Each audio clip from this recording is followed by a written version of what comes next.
Okay, June 27th.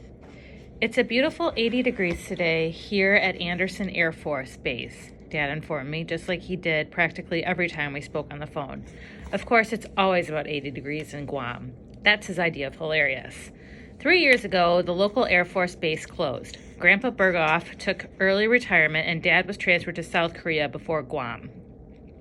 At the time, we all agreed it would be great if Grandpa rented out his house and moved in with us. I stayed in Hundsburg with him and Finn, who was a student at the University of Kansas. Dad went on, "Your Uncle Ed said he saw you out walking Chewy." I nodded, even though Dad couldn't see me lying belly down on my bed. We both needed the exercise. I said, "Exercised your camera lately?" He asked. Before Grandpa took off, he was telling me how much he misses working with you in the darkroom. Grandpa was not a fan of shooting digital. He considered it cheating. I glanced at my camera, hanging from the back of the wicker chair next to my hope chest. "Dad?" I asked, trying to distract him. "Do you want to talk to Natalie or Finn?"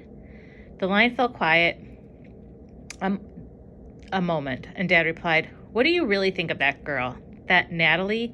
You think she's all right?" "Sure," I answered, trading goodbyes, love yous, and telling him to watch out for snakes. Just as I was about to hang up, Dad asked to speak with that girl himself. My not-so-secret identity. From my journal. Rain is not my Indian name, not the way people think of Indian names, but I am Indian, and it is the name my parents gave me. They met for the first time at Beer Fest during one doozy of a thunderstorm. Mom used to call Dad her rainy day love. Mom had been into nicknames. She dubbed our family her patchwork tribe. I'm Muskogee, Creek Cherokee, and Scots Irish on Mom's side. Irish, German, Ojibwe on Dad's. Our Ojibwe heritage comes from Grandma Berghoff from her father's people up in Michigan, Saginaw, Chippewa. Not that Dad talks about it. I'm told that even Grandma Berghoff, who died the year before I was born, called herself just Irish or Black Irish every day of her life. June 28th. 2 days after my adventure at the grocery store, rain rattled gutters and tapped the roof. If it had been a school day, I would have caught my share of weather jokes.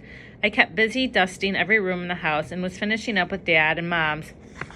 Mom had first left Ephalaka, Oklahoma for Lawrence, Kansas to study at Haskell, a school for India. Sometimes I wondered what Mom had dreamed of doing with her life back then. She had a cousin who filled out forms for the state of Oklahoma, a cousin who filled out forms for Indian Health Service, and a cousin who filled out forms for the Bureau of Indian Affairs.